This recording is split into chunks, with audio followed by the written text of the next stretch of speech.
Welcome to the Advance Your Art podcast, where we talk about the journey from artist to entrepreneur and everything in between.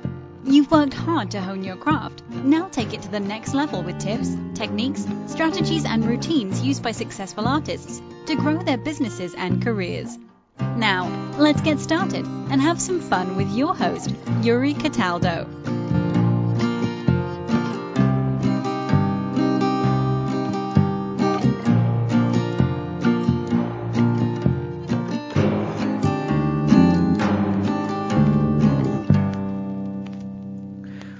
Hello, Kathryn. Welcome to the show. How are you today?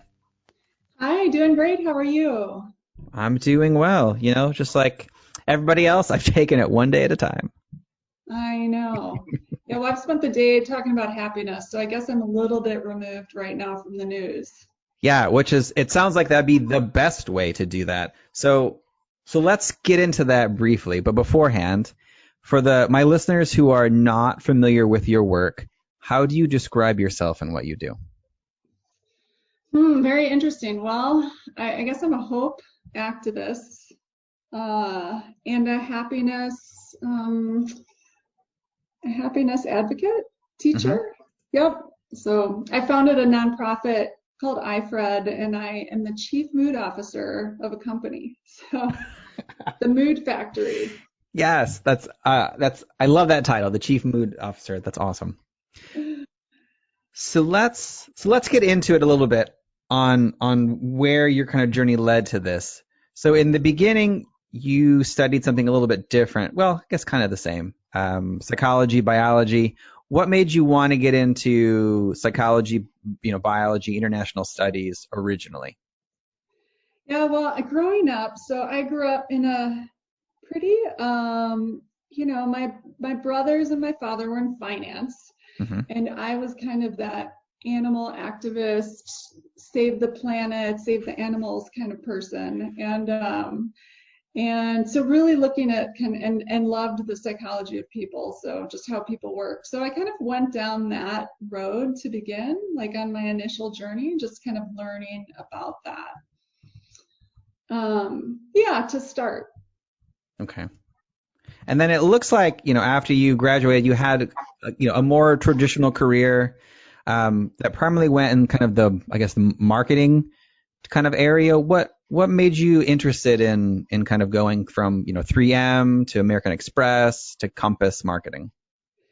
Yeah, well, my initial work was really around psychology and marketing, but I knew that if I wanted to do something really powerful, I needed to also have a business acumen around it. So I went on to get an MBA so that I could not just advocate for humanity, but I could kind of create a business case for doing so. I knew that was really an important part of my mission, and the way to convince others to do the same was to take both the business and kind of a social entrepreneurism spin.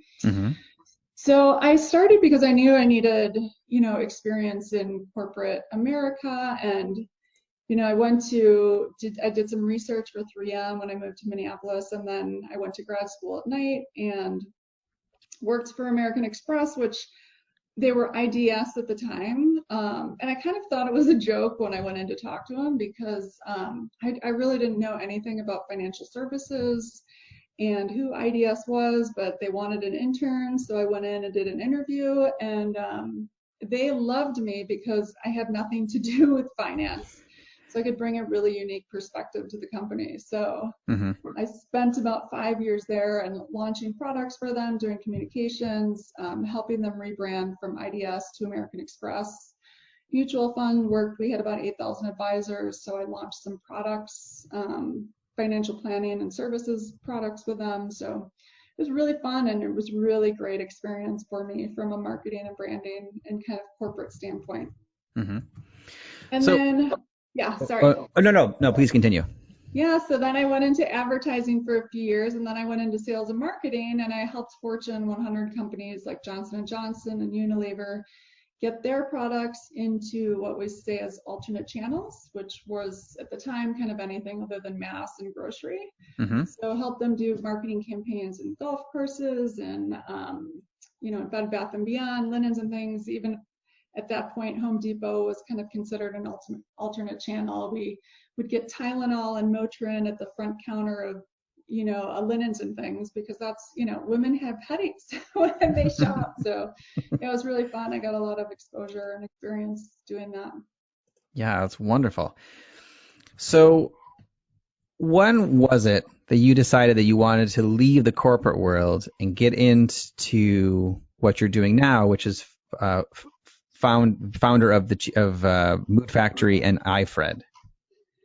Yeah, so I guess, it's funny. I wrote it in a mission statement in business school, but I didn't remember doing it until probably 10 years after I started the company. But I knew that I wanted to create my own product line and try to get a product line to market. And this was about 15 years ago. I started both the company and the nonprofit in 2004. And so I wanted to create a brand. Mm-hmm. And wanted to do something that has a positive impact on mood states, and started looking at colors and how colors affect your moods. And Home Depot had an article about, paint your room a specific color to create this kind of a mood. And so I felt like it was becoming more mainstream. And at the time, there were just white light bulbs on the market. This was back before LEDs, before compact fluorescence. And so I thought, well, why not bring colors to lighting? And I created a brand called Mood Lights. Mm-hmm. And was and wanted to take that to market, and wanted to also include cause marketing. So cause marketing is a great way to raise money and stigma for disease states. And I wanted to do it specific to mental health because of my own kind of lived experience, the loss of my father. And so I started researching mental health nonprofits and found a lot of them were really just focused on the negative aspects of depression and anxiety and the symptoms, as opposed to the fact that they're both very treatable. So even though I did not have money to do so, I thought, all right, I'm going to just create my own brand for mental health, a positive one, and started the nonprofit from there. Oh, that's wonderful. So actually, I'm trying to think of a few different ways I want to go with this one, but so let's start with kind of how your nonprofit has evolved since then. So that was 2004 when you first started it. How has the nonprofit landscape changed from when you first started it to what's happening right now and what you're focused on right now? Yeah, that's a great question. So my initial focus was I did a presentation about how to rebrand a disease state. Okay. Looked at how other disease states had done it, like breast cancer.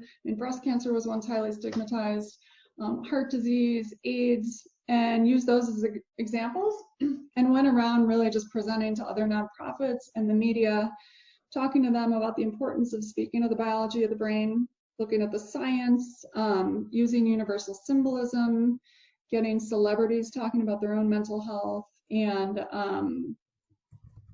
focusing on the fact that it's treatable. And not that, we pretty much know a lot of the symptoms around depression, but did you know that it's treatable? And so kind of changing the messaging. So that's where I initially started with the nonprofit. And then I got the product line into Lowe's Home Improvement. And so and that's when I got some, success around the brand. And we raised about $1 million for cause marketing, both for the work with my nonprofit and then other charities we were working with around breast cancer and autism and heart disease. So I finally got some funding to actually do something and was super excited. Mm-hmm. And I wanted to look at what people weren't funding, and I was really curious, clearly, about suicide and what causes suicide. And, if we want to solve the suicide epidemic, we've got to look at getting to the root cause of it, and realize that hopelessness was the only predictor of suicide. Mm-hmm. And it's a primary symptom of depression, and it's a key symptom of anxiety. So got together this great advisory board. The great thing about American Express is they taught me project management, how to get large teams together and doing really great stuff. So I got a really great team together, an advisory board of global experts around hope and curriculum, and we created a curriculum to actually teach hope as a skill. So we looked at what makes up hope, the science around hope, and then kind of saw we reverse engineered it is the kind of best way to think about it. So we created this curriculum for hope, and we started teaching young kids. We made it free, available online, and we wrote the teacher lessons so that anyone can really use it anywhere. Tried to create it in a way so that it can be used globally. So, the cultural issue isn't a big challenge, which we've successfully been able to do. And yeah, we've been teaching, and people around the world are teaching it. And we just published our first paper on it, with many more to come. And we are seeing that hope is in fact teachable, and that as you increase levels of hope, you decrease anxiety and depressive symptoms, which is pretty exciting. I'm very excited. Yeah, that's incredible. So congratulations. And I think that's absolutely remarkable. So it's especially prevalent right now, and when we're talking right now in 2020, the idea of hopelessness is something that I see more and more popping up all across not only just news feeds, but obviously on my social media channels, because of the uncertainty that's happening in many different sectors, from entertainment to the restaurant hospitality industry, of people now being forced to remain in their homes, isolate themselves from others, and kind of pull away. In your work, how are you looking, and actually, how are you teaching hope to people, and what are some ways that the listeners can think about hope and apply it in some of their current situations right now? Yeah, that's such an important question. And I'll step back by just first helping. So hope is often a misunderstood and misused word. So I think the first thing that's really important is that I define how we're using hope, and how we define it, and how the researchers have defined it. But hope is really a vision where you kind of connect positive feelings with inspired action. So if you want to have hope about something in the future, you have to both feel good about it and yourself, and then you have to take steps to get there, and it has to be realistic hope. So that's kind of how we define hope. And then there's a lot of things that kind of go into then how do we create hope. So hope is it's a protective factor for anxiety and depression, and it is teachable. And so if we increase our levels of hope right now, we can decrease the potential of future anxiety or major depressive episodes from all of the change that's going on in the world right now. But if we want to, some strategies, if we want to have hope about something, it's one, we have to figure out how we can feel good. And, a lot of times people run from their fears or feelings because they want to feel happy or they want to feel good. And yet the reality is we have to address and acknowledge how we're feeling, whether that's good or bad.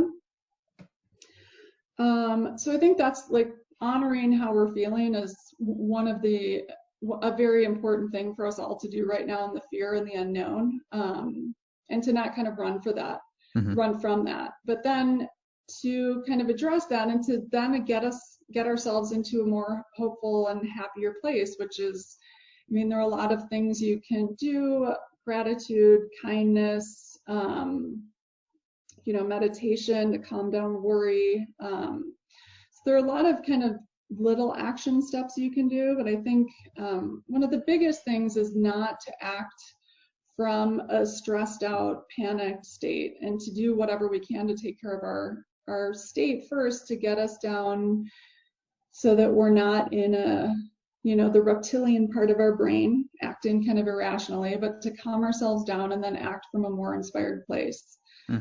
So, how hopeful we are is really dependent on how we can kind of get to our goals, how easily we're able to pivot if our goals have to change, or how easily we're able to kind of come up with new solutions as we get to those goals. And then really staying grounded and present along the way.